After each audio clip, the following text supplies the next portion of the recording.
നിങ്ങളുടെ വിജയം കാണാനും അഭിനന്ദിക്കാനും ഒരുപാട് പേരുണ്ടാകും.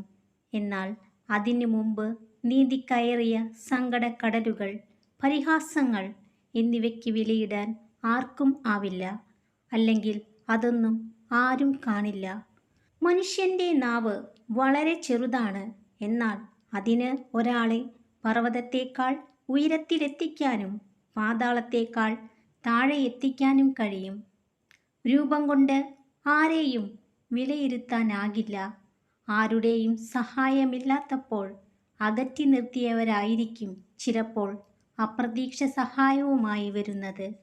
നിങ്ങൾ ഒരാളെ ആത്മാർത്ഥമായി സ്നേഹിക്കുന്നുണ്ടെങ്കിൽ കാലവും ദൂരവും അതിന് തടസ്സമാകില്ല. അവരില്ലെങ്കിൽ നിങ്ങൾ എങ്ങനെ ജീവിക്കും എന്ന് ചിന്തിക്കുന്നതിനു പകരം ആരില്ലെങ്കിലും നിങ്ങൾക്ക് ജീവിച്ചേ മതിയാകൂ എന്ന മനോഭാവത്തിൽ നിന്നുമാണ് നിങ്ങൾ ജീവിതം തൊട്ടറിയുന്നത്. ഒരവസ്ഥയും സ്ഥിരമല്ല. ജീവിതത്തിൽ എല്ലാ വഴികളും അടഞ്ഞെന്ന് വിശ്വസിക്കുമ്പോഴും ഒരു വഴി നിങ്ങളെ തേടി എത്താതിരിക്കില്ല. ഒരു പ്രശ്നം എങ്ങനെ പരിഹരിക്കണമെന്ന് അറിവില്ലാത്തതാണ് ഏറ്റവും വലിയ പ്രശ്നം.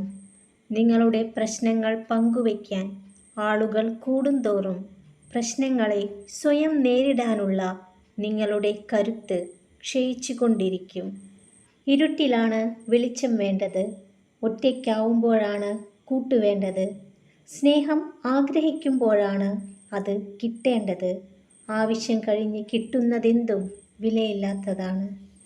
ജീവിതത്തിൽ സംഭവിക്കുന്ന 3 തെറ്റുകളുണ്ട്. ആവശ്യങ്ങൾക്കായി മാത്രം അടുപ്പവും സ്നേഹവും കാണിക്കുന്നവരെ തിരിച്ചറിയാതെ പോകുന്നത്. നിങ്ങൾ സ്നേഹിക്കുന്നവരെല്ലാം തിരിച്ച് അതുപോലെ തന്നെ നിങ്ങളെ സ്നേഹിക്കും എന്നത്. ആളും തരവും നോക്കാതെ എല്ലാവരോടും സത്യസന്ധമായി മനസ്സു തുറക്കുന്നത്. പരസ്പരം കേൾക്കാനുള്ള ക്ഷമയും സമയവും ഉണ്ടാകുമ്പോഴാണ് ജീവിതത്തിലെ എല്ലാ ബന്ധങ്ങളും മനോഹരമാകുന്നത്. കോപം മുറുകെ പിടിക്കുന്നത് നിങ്ങൾ വിഷം കുടിച്ച് മറ്റേയാൾ മരിക്കുമെന്ന് പ്രതീക്ഷിക്കുന്നത് പോലെയാണ്. പോരാട്ടമില്ലാത്ത വിജയത്തിന് ഒരു വിലയും ഉണ്ടാകില്ല. തകർക്കാനും തളർത്താനും പലരുമുണ്ടാകും. തളരാതെ മുന്നോട്ടു പോവുക. കാരണം ജീവിതം നിങ്ങളുടേതാണ്. ജീവിക്കേണ്ടത് നിങ്ങളാണ്. നിങ്ങൾക്ക് വിശ്വസിക്കാൻ കഴിയാത്തതിനെ സ്നേഹിക്കരുത്. നിങ്ങൾക്ക് ലഭിക്കാത്തതിനെ വെറുക്കരുത്. നിങ്ങൾ കാണാത്തത് പറയരുത്. നിങ്ങൾ ചെയ്യാത്തതിനെ വിലയിരുത്തരുത്. മൗനം ഒരു സുഹൃത്താണ്. അതൊരിക്കലും നിങ്ങളെ വഞ്ചിക്കുകയില്ല. ഒരു തെറ്റ് നിങ്ങളുടെ മേൽ ആരോപിക്കപ്പെട്ടാൽ നിങ്ങൾ തെറ്റുകാരനാണോ അല്ലയോ എന്ന് മനസ്സിലാക്കാതെ നിങ്ങളെ തള്ളിപ്പറയുന്ന ആളുകളെ വേണം ആദ്യം ഒഴിവാക്കാൻ. യഥാർത്ഥത്തിൽ അവരാണ് നിങ്ങളുടെ ശത്രു.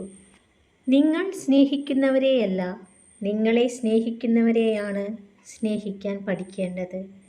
നിങ്ങൾ ഒരാളെ എത്ര വേണമെങ്കിലും പ്രശംസിച്ചോളൂ.